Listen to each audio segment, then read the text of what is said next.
Assalamualaikum warahmatullahi wabarakatuh. Tugas makalah potensi dasar manusia dalam belajar mengajar. Dosen pengampu Bapak Nurdi SIG MPT. Disusun oleh akun Putri Lestaris, Prodi PAI semester 6C, Stitaf Lamongan. Di sini saya akan menerangkan tentang potensi manusia dalam belajar mengajar.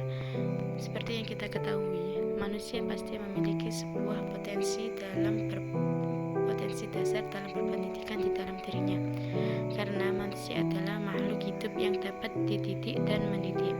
Manusia juga memiliki sejumlah potensi atau kemampuan tersembunyi di dalam dirinya. Oleh sebab itu, dalam mengembangkan potensi tersebut, pendidikanlah yang menjadi proses untuk menumbuhkan dan mengembangkan potensi manusia.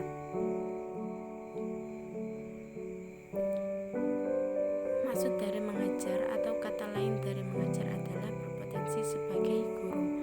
Guru adalah pilar pendidikan. Keberhasilan pendidikan di suatu negara sangat dipengaruhi peran strategis guru.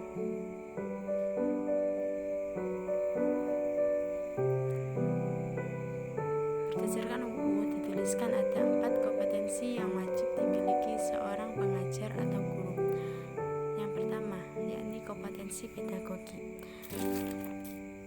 Yang dimaksud kompetensi pedagogi adalah kemampuan atau keterampilan guru yang bisa mengelola suatu proses pembelajaran atau interaksi belajar mengajar dengan peserta didik.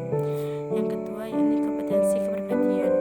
Kompetensi kepribadian berkaitan dengan karakter personal. Yang ketiga, yakni kompetensi profesional. Kompetensi profesional adalah kemampuan atau keterampilan yang wajib dimiliki guru supaya tugas keguruan bisa diselesaikan dengan baik. Yang keempat, yakni kompetensi sosial. Kompetensi sosial berkaitan dengan keterampilan komunikasi, bersikap, dan berinteraksi dengan peserta didik atau sesama guru.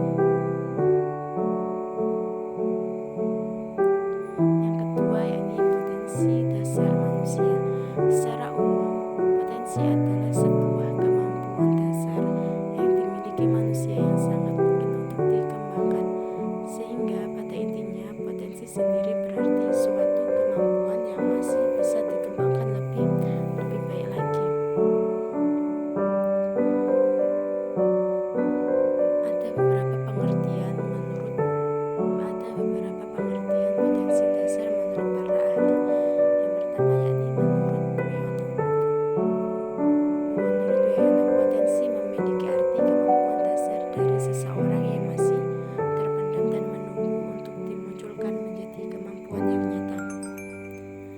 Yang kedua, yakni menurut Majdi, potensi adalah kemampuan yang masih bisa dikembangkan lebih baik lagi.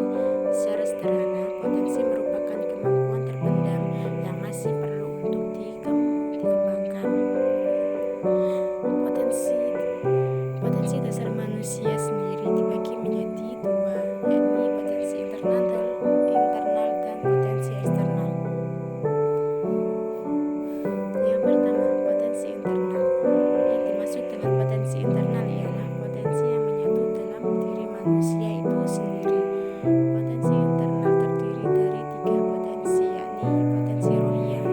Yang dimaksud dengan potensi ruhiyah adalah potensi yang diletakkan pada hati nurani untuk membedakan atau memilih jalan yang baik dan jalan yang tidak benar.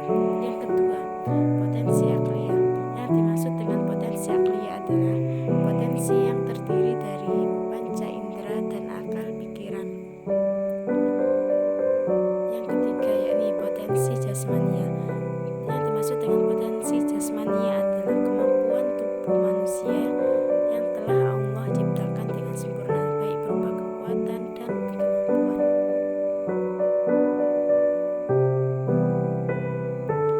Yang kedua, yakni potensi eksternal. Yang dimaksud dengan potensi eksternal ialah sebagai pengarah dan pembimbing potensi-potensi internal itu agar berjalan dengan sesuai dengan kehendaknya. Tanpa arahan potensi eksternal ini, maka potensi internal tidak akan membuahkan hasil yang diharapkan. Potensi eksternal sendiri terdiri dari 2 potensi, yakni yang pertama potensi huda. Yang dimaksud dimaksud dengan potensi huda adalah petunjuk Allah yang mempertegas nilai kebenaran yang Allah turunkan kepada Rasul untuk membimbing umat manusia ke jalan yang lurus. Yang kedua yakni potensi alam.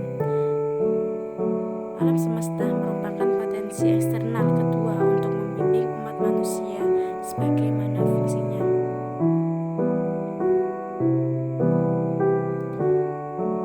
Yang ketiga, pengertian belajar mengajar.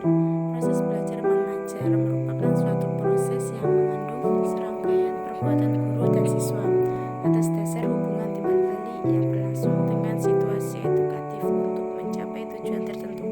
Interaksi atau hubungan timbal balik antara guru dan siswa itu merupakan syarat utama bagi berlangsungnya proses belajar mengajar. Peran guru dalam proses belajar mengajar adalah terciptanya serangkaian tingkah laku yang saling berkaitan yang dilakukan dalam situasi tertentu serta berhubungan dengan kemajuan perubahan tingkah laku dan perkembangan siswa yang menjadi tujuannya. Guru merupakan jabatan atau profesi yang memerlukan keahlian khusus sebagai guru.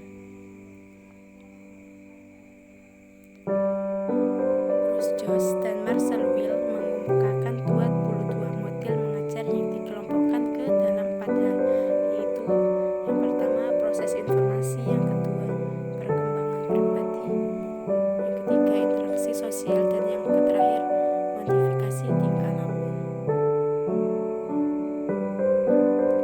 Komponen belajar mengajar antara lain: yang pertama tujuan interaksi yang hendak tercapai, dua materi pelajaran, yang ketiga metode mengajar, yang keempat alat peraga pengajar, dan yang kelima evaluasi sebagai alat ukur tercapai tidaknya tujuan pengajaran. Dalam satu kali proses belajar mengajar yang harus dilakukan adalah: 1. Merumuskan tujuan pembelajaran khusus, 2. Menentukan materi pelajaran yang sesuai dengan tujuan tersebut, 3. Menentukan metode mengajar yang merupakan wahana pengembangan materi pelajaran, 4. Menentukan alat peraga pengajaran yang dapat digunakan untuk mempermudah pemahaman siswa, 5. Menentukan alat evaluasi yang dapat mengukur tercapai tidaknya tujuan yang hasilnya dapat dijadikan sebagai feedback bagi guru dalam meningkatkan kualitas mengajarnya maupun kuantitas belajar siswa.